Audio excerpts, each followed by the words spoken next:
নমস্কার বন্ধুরা, আপনারা দেখছেন রুমার হেসেল। আপনাদের সঙ্গে আমি রুমা।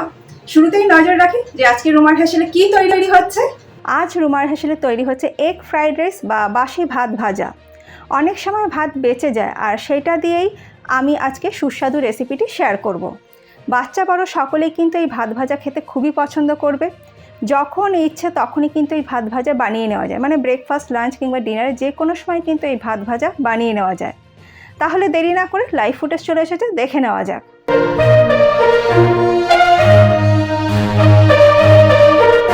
এগ ফ্রাইড রাইস বানানোর জন্য আমি কিছু সবজি প্রথমে কেটে নেব।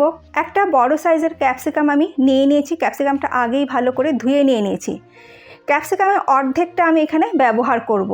একদম সরু আর লম্বা করে ক্যাপসিকামটা আমি কেটে নেব।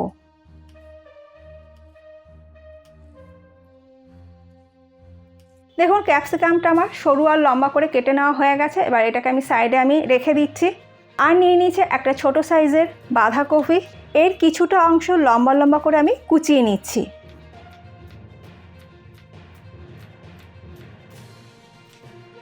বাঁধাকপিটা আমার লম্বা করে কুচিয়ে নেওয়া হয়ে গেছে, এটাকে সাইডে আমি রেখে দিলাম।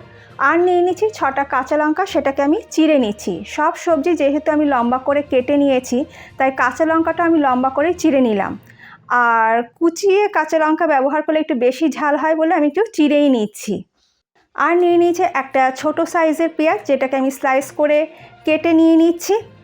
আর যা যা সবজি আমি ব্যবহার করব সেটা আমি রান্না করতে করতেই দেখিয়ে দিচ্ছি। কড়াইতে দিয়েছি 2 টিস্পুন রিফাইন্ড অয়েল। তেলটা ভালো মতন গরম করে নেওয়া হয়ে গেছে। এবার এর মধ্যে আমি 2টো ডিমকে ফাটিয়ে দিয়ে দিচ্ছি। এই ফাটিয়ে নেওয়া ডিমের মধ্যে দিয়ে দিচ্ছি সামান্য পরিমাণে নুন, আর দিয়ে দিচ্ছি সামান্য পরিমাণে গোলমরিচ গুঁড়ো। এইগুলোকে দিয়ে সব ডিমটার সঙ্গে ভালো করে মিশিয়ে নিয়ে ডিমের ঝুড়ি তৈরি করে নেব, গ্যাসের ফ্লেমটা লো টু মিডিয়ামে রেখে। দেখুন, ডিমটা আমার ভাজা ভাজা করে নেওয়া হয়ে গেছে বা ডিমের ঝুড়ি করে নেওয়া হয়ে গেছে। এটাকে একটা বাটির মধ্যে আমি তুলে নিয়ে নিচ্ছি। ওই কড়াইয়ের মধ্যে আমি দিয়ে দিচ্ছি 1 টেবিল স্পুন রিফাইন্ড অয়েল। তেলটা আমার ভালো মতন গরম করে নেওয়া হয়ে গেছে। এবার ফোড়নের জন্য আমি দিয়ে দিলাম 6 কোয়া রসুনকে আমি কুচিয়ে রেখেছি, সেটাকে আমি দিয়ে দিলাম। এবার এটাকে একটু হালকা করে রসুনটাকে একটু ভেজে নেব। রসুনটা আমার ভাজা হয়ে গেছে। এবার এর মধ্যে আমি দিয়ে দিচ্ছি চিড়ে রেখেছিলাম কাঁচা লঙ্কা, সেটাকে আমি দিয়ে দিচ্ছি। আর দিয়ে দিচ্ছি স্লাইস করে কেটে নেওয়া পেঁয়াজটাকে। এই সব কিছুকে 1 থেকে 1.5 মিনিট হালকা করে ভেজে নেব, গ্যাসের ফ্লেমটা লো টু মিডিয়ামে রেখে। এগুলো আমার সমস্ত হালকা করে ভেজে নেওয়া হয়ে গেছে। এবার এর মধ্যে আমি দিয়ে দিচ্ছি লম্বা করে আমি কেটে রেখেছি একটা গাজর, সেটাকেও আমি দিয়ে দিচ্ছি। গাজরটাকে দিয়ে 1 থেকে 1.5 মিনিট একটু ভেজে নেব, গ্যাসের ফ্লেমটা লো টু মিডিয়ামে রেখে। গাজরটা আমার হালকা করে ভেজে নেওয়া হয়ে গেছে। এবার এর মধ্যে যে আমি কুচিয়ে রেখেছিলাম বাঁধাকপিটা, সেটাকে আমি দিয়ে দিলাম। বাঁধাকপিটাকে দিয়েও একটু হালকা করে ভেজে নেব। বাঁধাকপি আর গাজর আমার হালকা করে ভেজে নেওয়া হয়ে গেছে। এবার এর মধ্যে লম্বা করে কেটে রাখা ক্যাপসিকামটা আমি দিয়ে দিলাম। খুব বেশি সময় ধরে সবজি ভাজার একেবারেই দরকার নেই। মিডিয়াম ফ্লেমে 3 থেকে 4 মিনিট সময় ধরে সবজিগুলোকে হালকা করে একটু ভেজে নিলেই হবে। এবার আমি দিয়ে দিচ্ছি 1 মুঠোর মতন কড়াইশুঁটি বা মটরশুঁটি। এটাকে দিয়েও আর একটু হালকা করে একটু ভেজে নেব। সমস্ত সবজি আমার হালকা করে ভেজে নেওয়া হয়ে গেছে। এবার আমি এর মধ্যে দিয়ে দিচ্ছি স্বাদ মতো নুন, আর দিয়ে দিচ্ছি সামান্য পরিমাণে একটু গোলমরিচ গুঁড়ো।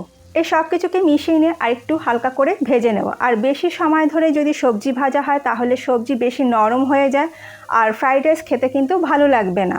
সমস্ত সবজি আমার হালকা করে ভেজে নেওয়া হয়ে গেছে। এবার আমি এর মধ্যে দিয়ে দিচ্ছি বেঁচে যাওয়া ভাত, মানে বাসি ভাত। গ্যাস মিডিয়ামে রেখে আমি ভাতের সঙ্গে সবজিটাকে ভালো করে মিশিয়ে নিচ্ছি। সবজির সঙ্গে ভাতটাকে মিশিয়ে নিয়ে ভাতটাকে একটু ভাজা ভাজা করে নেব, মোটামুটি 2-3 মিনিট সময় ধরে। মোটামুটি 3 মিনিট সময় ধরে ভাতটা আমার ভেজে নেওয়া হয়ে গেছে। এবার আমি এর মধ্যে দিয়ে দিচ্ছি ডিমের ঝুড়ি, আর দিয়ে দিচ্ছি স্বাদ মতো নুন, আর দিয়ে দিচ্ছি সামান্য পরিমাণে গোলমরিচ গুঁড়ো। সব কিছু দিয়ে আবারও ভালো করে মিশিয়ে নিচ্ছি। গ্যাস এই সময় আমি একটু বাড়িয়ে দিয়েছি যাতে ভাতটা ভালো মতন ভাজা ভাজা হয়ে যায়। মোটামুটি মিনিট 2 সময় ধরে ভাতটাকে একটু ভাজা ভাজা আমি করে নিচ্ছি। ভাতটা আমার সব কিছুর সঙ্গে মিশিয়ে ভাজা ভাজা করে নেওয়া হয়ে গেছে। এবার আমি এর মধ্যে দিয়ে দিচ্ছি 2 টিস্পুন সয়া সস। সয়া সসটা দিলে টেস্টটা আর গন্ধটা একটু বেশ অন্যরকম হয়। আপনারা চাইলে দিতেও পারেন, আবার নাও দিতে পারেন। সব কিছু ভালো করে মিশিয়ে নিচ্ছি।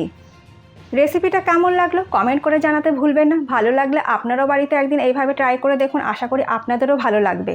সব কিছু আমার ভালো করে মেশানো হয়ে গেছে। আমাদের এগ ফ্রাইড রাইস বা ডিমের ভাত ভাজা কিন্তু একদম রেডি।